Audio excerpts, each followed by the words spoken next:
बच्चों, कल हमने गद्य की विभिन्न विधाओं को डिस्कस किया था कि गद्य जो है साहित्य के दो पक्ष होते हैं, काव्य और गद्य और पद्य। काव्य के हमने हिंदी साहित्य के इतिहास की चर्चा कर ली थी। अब चूंकि गद्य की विभिन्न विधाओं का विकास आधुनिक काल में हुआ है, तो गद्य की कौन कौन सी विधाएं हैं? कहानी, उपन्यास, निबंध, आलोचना, रेखाचित्र, संस्मरण, जीवनी, वृतांत, यात्रा वृतांत आदि सारी की सारी जो विधाएं हैं वो गद्य की विभिन्न विधाओं के अंतर्गत आती हैं। प्रेमचंद की जब हम बात करते हैं, प्रेमचंद कोई आम नाम नहीं है। सभी का जाना पहचाना चेहरा, सभी का जाना माना हस्ती, न केवल भारत में एक विशिष्ट पहचान के अधिकारी अपितु विश्व में उनकी एक अद्भुत व्यक्तित्व के रूप में वो जाने जाते हैं। विश्व के अन्य साहित्यों के जो लेखक रहे हैं, चेखव हैं, गोर्की जो हैं, उनसे उनके समकक्ष उनकी प्रेमचंद की तुलना की जाती है। प्रेमचंद ने न केवल उपन्यास साहित्य का सृजन किया, अपितु लगभग 300 कहानियों की रचना मानसरोवर के 8 भागों में की है। आपने उनकी कुछ प्रसिद्ध कहानियां भी पढ़ी होंगी, और जैसे कि आपको याद होगा कफन कहानी घीसू और माधव की, कि वो पड़े पड़े खाते रहते हैं और कैसा विभत्स रूप उस कहानी में उन्होंने दर्शाने का चेष्टा की है, और उसके माध्यम से कि व्यक्ति के मन में दया का भाव कि वो जागृत करने का चेष्टा की है। ईदगाह के माध्यम से हमीद के पास बहुत कम पैसे होते हैं, वो जाता है मेले में, लेकिन अपना उसका मन करता है कि मैं ये भी ले लूँ, लेकिन वो कुछ ना खरीद के अपनी माँ की याद करता है कि माँ का रोटी सेकते समय हाथ जलता है, तो क्यों ना मैं माँ के लिए एक चिमटा खरीद लूँ।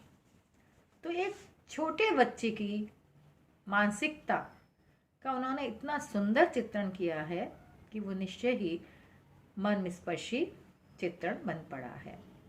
ऐसी अनेक कहानियाँ बड़े भाई साहब वगैरह आपने बचपन में पढ़ी होंगी, जो कि आज तक आपके स्मृति पटल को कोंती होंगी। तो जब हम चर्चा करेंगे, हमें प्रेमचंद पढ़ना है तो उनके उपन्यास साहित्य को भी पढ़ना है। उन्होंने विभिन्न उपन्यासों की रचना की।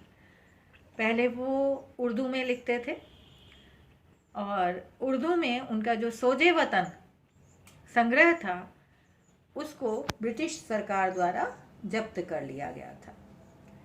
बाद में इस सब से परेशान होके कुछ दिनों वो बम्बई चले गए, और बम्बई में उन्होंने अपना लेखन कार्य करना चाहा, लेकिन फिल्म सिटी की जो शर्तें हैं वो शर्तें उनको मंजूर नहीं हुई, और वो वापस लौट आए, और लौट कर उन्होंने वापस से हिंदी में लिखना प्रारंभ किया। हिंदी में उन्होंने समाज को बहुत नज़दीक से देखा था, चाहे वो नगरीय वातावरण हो, चाहे वो ग्रामीण वातावरण हो।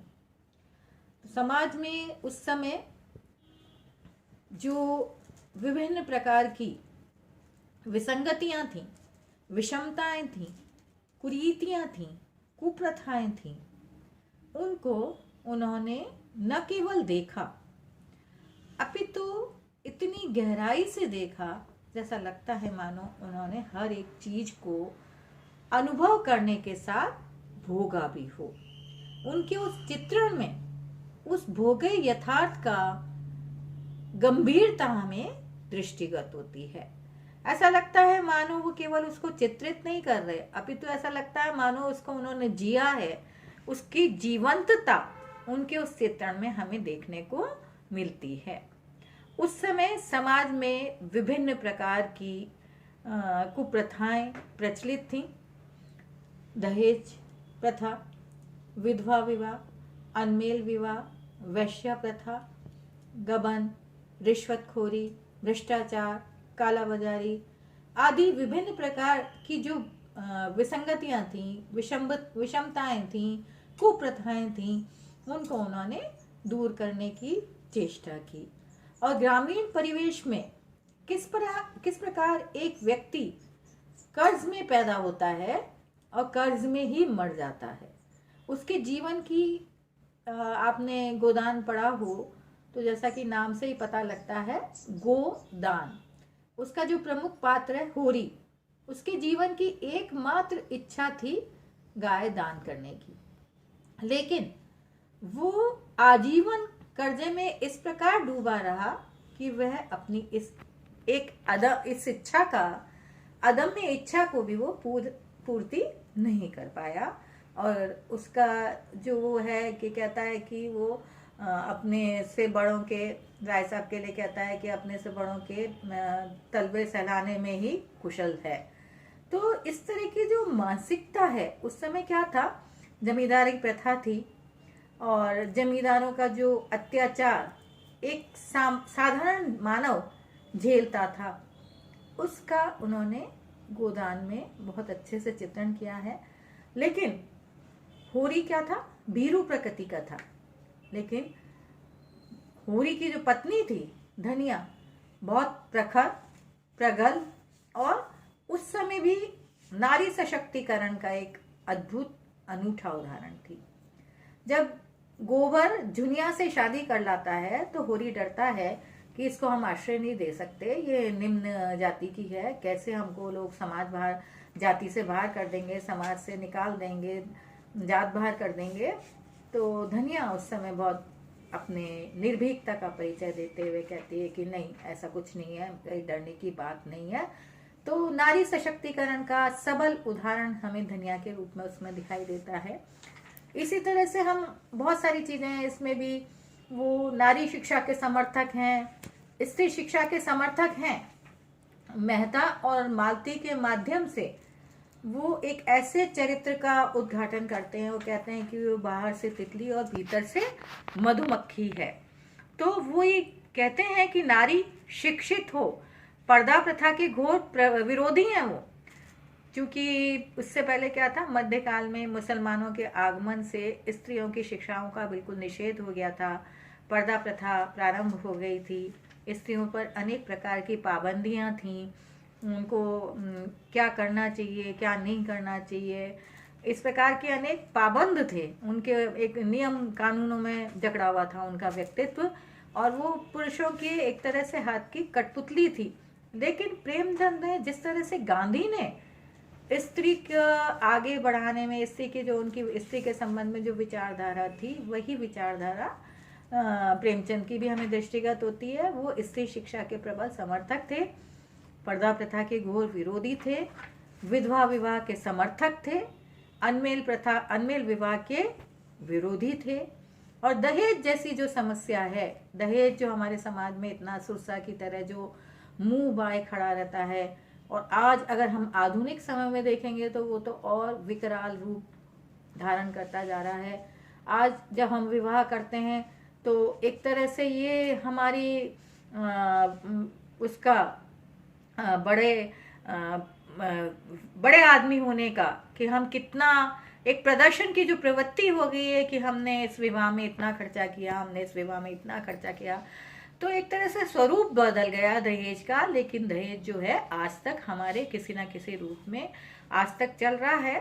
तो इसके भी वो प्रबल विरोधी थे कि दहेज क्यों दिया जाए, स्त्री को सक्षम बनाओ, समर्थ बनाओ, उसको उसके पैरों पर खड़ा हो।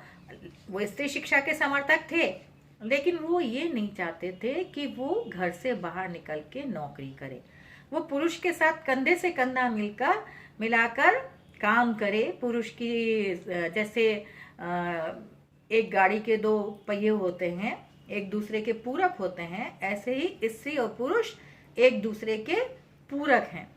एक जगह उन्होंने कहा भी है कि जिस तरह से प्रकाश अंधकार से श्रेष्ठ होता है, उसी तरह से स्त्री पुरुष से श्रेष्ठ है। मतलब जैसा लोगों की उस समय आम भावना थी कि स्त्री को हीन माना जाता था, उसका तिरस्कार किया जाता था, उसको दया की दृष्टि से देखा जाता था, लेकिन इन्होंने स्त्री को एक इसको सशक्त रूप उसका बनाने की भी कोशिश की और उसको इस दृष्टि से देखा। वही चाहते हैं कि वो नौकरी ना करे, लेकिन अगर आवश्यकता पड़ती है तो वो घर से बाहर निकलकर नौकरी भी करे। और पुरुष को जो भी कोई समस्या आती है जीवन में तो कंधे से कंधा मिलाकर दोनों उस समस्या का सामना करें। तो इस तरह की उनकी जो भावना थी, दहेज का उन्होंने निर्मला उपन्यास में भी चित्रण किया है। अनमेल विवाह को लेकर भी उन्होंने उसमें तोताराम और मनसाराम का, निर्मला का जो पुत्र था, उन दोनों पुत्र, पति जो था वो उसके पिता की आयु से भी बड़ा उस से शादी कर दी गई थी। तो जब उसके बेटा था तो कहीं उसको इस तरह का लगता था कि आज मेरे इतनी बड़ी उम्र की शादी व्यक्ति से क्यों मेरी शादी हो गई। तो इस तरह का जो अनमेल विवाह समाज में जो होता था उसके भी वो विरोधी थे। और इसी तरह से गबन, रमानाथ और जालपा के माध्यम से जो जालपा चंद्रहार लेने की जो उसकी एकमात्र दिली तमन्ना थी, और उस चंद्रहार को लेने की जुगाड़ में किस तरह से रमानाथ गबन कर लेता है, क्या समाज में उसको किन किन कठिनाइयों का सामना करना पड़ता है, उस पर गबन उपन्यास में गबन की समस्या को रेखांकित किया है। इसी तरह से सेवा सदन में सुमन वैश्या प्रथा का जो उस समय प्रचलन था उसको भी वो दूर करना चाहते हैं। तो समाज में जो विभिन्न प्रकार की कुरीतियां थी, रंगभूमि में सूरदास के माध्यम से उसका जो कारखाना लगाने की जो समस्या थी उसको वो उसकी दिली तमन्ना थी कि वो किसी तरह से कारखाना लगा ले, उसको उकेरा है। कर्म भूमि में अमरकांत और सुखदा के माध्यम से उन्होंने जो उनकी जो मूल समस्या है उसको उकेरने की कोशिश करी है। कायाकल्प ने पुनर्जन्म की समस्या को उठाया है।